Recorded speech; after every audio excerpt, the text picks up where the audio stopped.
கர்த்தரோடு இருக்கீங்கன்னா கர்த்தரை கேர் பண்ணுவார், பாதுகாப்பார், பராமரிப்பார் நினைச்சீங்கன்னா விசுவாசத்தில் வளர்ந்து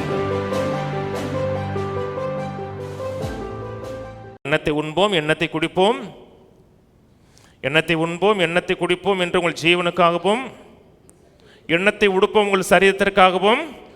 எதை குறித்தும் கவலைப்படாதீங்க. இதெல்லாம் பேசிக் நீட்ஸு. இது மட்டும் இல்லை, எந்த ஒரு காரியத்தை குறித்தும் கவலைப்படாதீங்கள். இயேசுவை ஆண்டவர் சொன்னோம், அவர் தான் எஜமான்னு சொன்னோம். என் கர்த்தர் என்னை ஆண்டு கொள்ளுங்கன்னு சொன்னோம். அவரை ஆண்டவர் என்று சொல்லியிருக்கிறோம் என்றால் அவர் சொன்ன பேச்சுக்கு நம்ம கட்டாயம் கீழ்ப்படிஞ்சு ஆகணும். அதை நம்ம இடத்துல எதிர்பார்க்கிறாய். நான் ஆண்டவர் என்றால் எனக்குரிய கணம் எங்கே அப்படின்னாரு.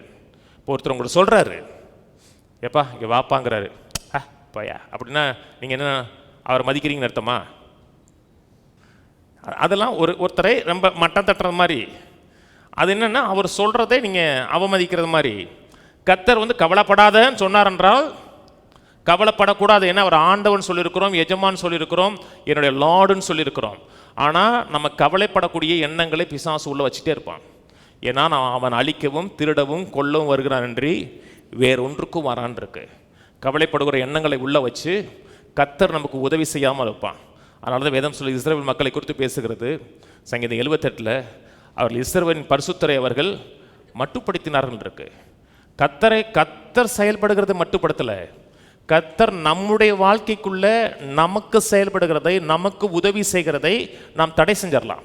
எப்பப்பெல்லாம் கவலைப்படுகிறோமோ, பொருளாதாரத்தை குறித்து, குடும்பத்தை குறித்து, எந்த காரியத்தை குறித்து கவலைப்படுகிறோமோ அந்த பகுதியில் கர்த்தரை நாம் லிமிட் பண்ணுகிறோம். அதை தாண்டி உள்ள வராதைங்க அப்படின்ட்டு ஒரு எல்லோ கோடு போட்டு நிப்பாட்டிடுறோம். அடுத்த வசனம்,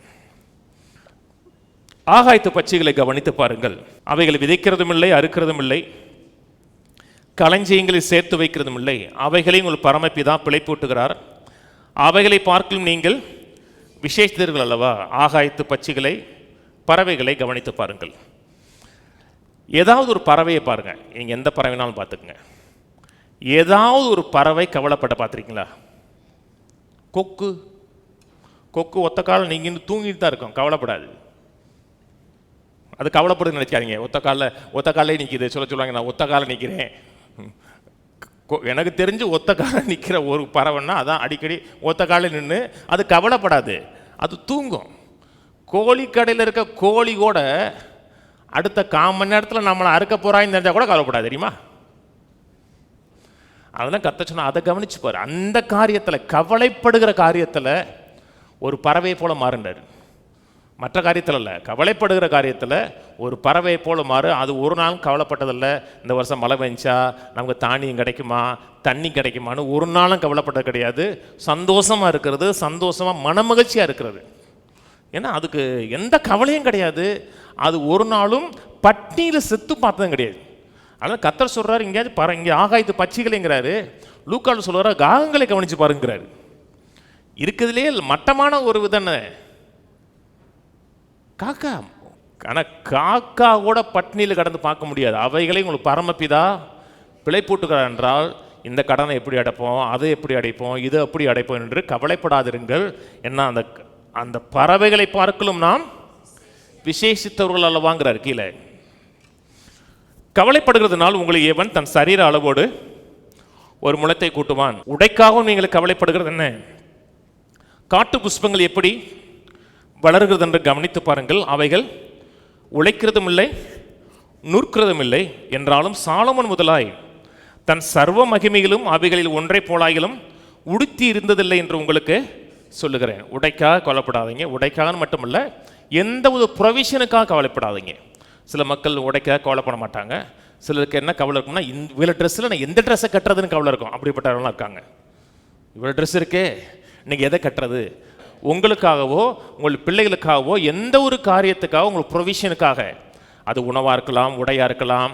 இங்கே சரி ட்ரெஸ்ஸு மட்டுமல்ல, நமக்கு வேண்டிய சுகம், ஆரோக்கியம், எந்த ஒரு காரியத்துக்கும் கவலைப்படாதுங்க. அடுத்த வசனம் 29 போடுவா. அற்ப விசுவாசிகளே, இன்றைக்கு இருந்து நாளைக்கு அடிப்பில் போடப்படும் காட்டு புல்லுக்கு தேவன் இவ்விதமாய் உடுத்துவித்தால் உங்களுக்கு உடுத்து வைப்பது அதிக நிச்சயம் அல்லவா? காட்டு புல்லுக்கே கர்த்தர் உடுத்து வைக்கிறார் என்றால் உங்களுக்கு உடுத்து வைப்பது அதிக நிச்சயம் அல்லவா? என்ன சொல்ற? அற்ப விசுவாசிகள் என்கிறார். அவிசுவாசிகளேன்னு சொல்லலை, அற்ப விசுவாசிகளேங்கிறார். அவிசுவாசியாக இருக்கிறது வேற, அற்ப விசுவாசம் கொஞ்சம் இருக்குது, ஆனால் கொஞ்சம் அவிசுவாசமும் இருக்குது.